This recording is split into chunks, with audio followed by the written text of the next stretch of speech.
मेरे पीछे आप जो तस्वीरें देख रहे हैं ये भयानक और खतरनाक तस्वीरें हिमाचल प्रदेश की हैं। जी हां, हिमाचल में आपने इससे पहले भी इस तरह की तबाही देखी होगी। इस तरह की आपदा हिमाचल में इससे पहले भी आती रही है। हिमाचल में इस तरह के हालात इससे पहले भी बनते रहे हैं। बारिश और सैलाब इससे पहले भी हिमाचल में कहर बनकर बरसते रहे हैं और एक बार फिर से हिमाचल में हालात बहुत ज्यादा खराब हैं। हिमाचल में हालात बहुत ज्यादा संगीन हैं।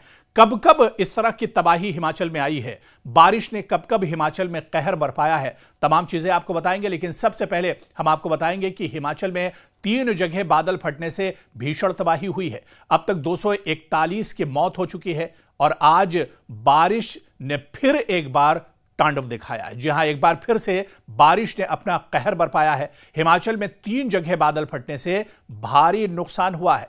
श्रीखंड महादेव के पास बादल फटने से आपको बताते चलें कि कुल्लू जिले के निरमंड उपमंडल की कुरपन खड्ड का जलस्तर, जो पानी की सतह है वो लगातार बढ़ गई है और इसकी वजह से पुल, यहां पर जो रास्ता बना हुआ था, जो पुल था, वो बह गया है। इसी तरह से बागीपुल बाजार को भी खाली कराना पड़ा है। इंतजामिया ने फौरन इस पूरे इलाके को खाली करा लिया है क्योंकि हालात बद से बदतर होते जा रहे हैं। शिमला जिले के रामपुर उपमंडल के 15-20 क्षेत्र की फाचा पंचायत की नंती खड्ड में बाढ़ आने से 4 पुल, 2 मकान, 5 दुकानें, 2 शेड, सेब के बागीचे और जमीन तबाह हो गए। देखिए, तबाही इतनी ज्यादा कि आप उसे गिन नहीं सकते हैं। यह तो कुछ आदादोशुमार है जो हम आपको बता रहे हैं। ये तो कुछ एक इलाके की जो आदादोशुमार है हम आपको बता रहे हैं, वरना हिमाचल में पूरे के पूरे इलाके तबाह बर्बाद हो गए हैं। ऐसी बारिश का कहर और मौसम खराब होने के बाद लैंडस्लाइड हुआ है कई जगहों पर बादल फटा है। यानी एक साथ हिमाचल को कई तरफ से मुसीबत ने घेर लिया है। और फिर लैंडस्लाइड और बादल फटने के बाद जो नहर है उनमें तुगयानी आ गई है। जो नदी नाले हैं उनमें पानी का जो बहाव है उसमें बहाव काफी तेज हो गया है और लोगों को काफी ज्यादा परेशानियों का सामना करना पड़ रहा है। तो आप देखिए कि हालात हिमाचल में दिन ब दिन बद से बदतर होते जा रहे हैं। जब ये इंतजार किया जाता है कि अब मौसम सुधरेगा, हालात बेहतर होंगे, जिंदगी पटरी पर लौटेगी, लेकिन आप देखिए कि मौसम सही होता है और उसके फौरन बाद अचानक मौसम एक बार फिर इतना ज्यादा खराब होता है कि हालात बद से बदतर हो जाते हैं। और आप देखिए, क्योंकि हम नुकसान की बात कर रहे हैं, जहां पर कई दुकानें और कई घर पूरी तरह से एक तरह से तबाह बर्बाद हो गए हैं। खड्ड में एक एम्बुलेंस और एचआरटीसी की बस फंस गई है और 3 पंचायतों का संपर्क पूरी तरह से कट गया है। यह सिर्फ 3 पंचायतों का जिक्र नहीं है, बल्कि कई इलाके ऐसे हिमाचल प्रदेश में हैं जहां के रास्ते पूरी तरह से टूट चुके हैं, पुल बह चुके हैं और उसके बाद उनका जो राब्ता है, जो संपर्क है, वो रियासत के दूसरे हिस्सों से पूरी तरह से कट गया है। यानी अब या तो मौसम के ठीक होने का इंतजार किया जाए या बड़े पैमाने पर रेस्क्यू ऑपरेशन चलाया जाए, हेलीकॉप्टर और ड्रोन के जरिए से यहां पर मदद पहुंचाई जाए, वरना यहां पर जो लोग फंसे हुए हैं वो एक तरह से बेयारो मददगार हैं और इन तक पहुंचने का जमीन का कोई रास्ता नहीं बचा है। इसी तरह से कुल्लू जिले के बंजारा उपमंडल के बटहड़ की तीर्थ नदी में आप देखिए कि बादल फटने से बाढ़ से 4 कॉटेज और 3 से 4 वाहन बह गए हैं। इसके बाद भीमड़वारी से बागी पुल तक के क्षेत्र को खाली करा लिया गया और इंतजामिया ने एहतियातन यह कदम उठाया। उधर लाहौल स्पीति जिले की म्याड़ घाटी में आप देखिए कि बादल फटने से 3 पुल बह गए हैं। फसलों को काफी ज्यादा नुकसान पहुंचा है, रास्ते बंद हो गए हैं, जमीन भी एक तरह से कट गई है, नाले के साथ वाले कुछ घरों को भी यहां पर नुकसान पहुंचा है। और खासतौर से लाहौल स्पीति के इन इलाकों की अगर बात की जाए जिसमें करपट, चांगुट और उडगोसा नालों पर बने पुल बह गए हैं। कई जगहों पर ऐसा हुआ है जहां पर रास्ते पूरे तौर से खत्म हो गए हैं, नाले यहां पर टूट चुके हैं और म्याड़ नाले पर बना पुल तकरीबन पानी में डूब चुका है। यानी अब यहां पर जो लोग हैं वो एक तरह से बेयारो मददगार हैं, लोग परेशान हैं और मुसीबतें लोगों की लगातार यहां पर बढ़ती जा रही हैं।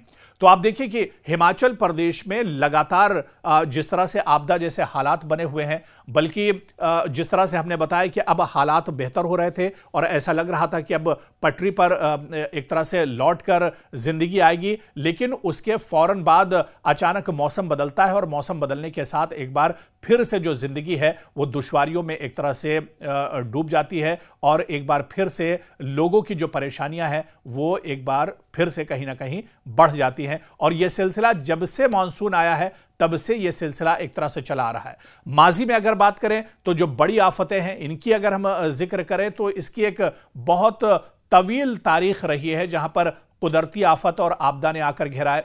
1905 से अगर हम जिक्र करें तो कांगड़ा में शदीद जलजला आया था और शदीद जलजले ने तकरीबन 20,000 अफराद की जान ले ली थी और कांगड़ा, मैक्लोडगंज और धर्मशाला में बड़े पैमाने पर तबाही हुई थी। 1975 में देखिए कि यहां पर 6.8 शिद्दत का जलजला आया था, 47 अफराद हलाक हुए थे, शाहराहों को और रास्तों को काफी ज्यादा नुकसान पहुंचा था। इसी तरह से 1995 में कुल्लू वादी में शदीद सैलाबी नुकसान हुआ था। साल 2000 में आप देखिए कि सतलज नदी की सतह 60 फुट तक बढ़ गई थी और 135 अफराद यहां पर मारे गए थे। साल 2005 में पाराछू झील के फटने से शदीद तबाही हुई थी हिमाचल में। हिमाचल के वो वाकये हम आपको बता रहे हैं जहां पर हिमाचल को बहुत ज्यादा जानी और माली नुकसान माजी में उठाना पड़ा है। और हालिया बरसों की अगर हम बात करें तो साल 2021 मानसून आप देखिए कि तेज बारिश हुई थी, क्लाउड ब्रस्ट हुआ था, बादल फटा था और लैंडस्लाइड की वजह से 246 अफराद की मौत रिपोर्ट की गई थी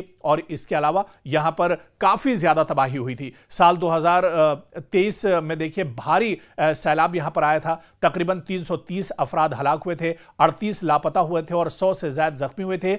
1000 से ज्यादा सड़कें हिमाचल में बंद हो गई थी। तो रियासत में मजमूई नुकसान आप देखिए 10 करोड़ से ज्यादा का साल 2023 में हुआ था और हिमाचल को कुदरती आफतज़दा इलाका करार दिया गया था। ऐसे ही हालात कुछ साल 2024 में हुए थे जब मानसून आया था। 31 अफराद की जान गई थी, 33 गायब हुए थे, 51 हादसा जिनमें अक्सर लाहौल स्पीति के इलाकों में पेश आए थे। और फिर आप देखिए कि अब अगर साल 2025 की बात की जाए तो लगातार बारिशें हो रही हैं, बादल फटने के वाकयात हो रहे हैं, लैंडस्लाइड के अब तक कई वाकयात हो चुके हैं और अब तक बड़े पैमाने पर जानी और माली नुकसान एक तरह से हो चुका है। और लगातार सरकार के सामने अब बहुत बड़ा चैलेंज है कि इस तरह के हालात से किस तरह से निपटा जाए और इस तरह के हालात पर काबू कैसे पाया जाए। जाहिर सी बात है कि यह कुदरती कहर है, इस पर काबू तो नहीं पाया जा सकता है, लेकिन इसके लिए पहले से अगर इंतजाम किए जाए, पहले से अगर तैयारी की जाए,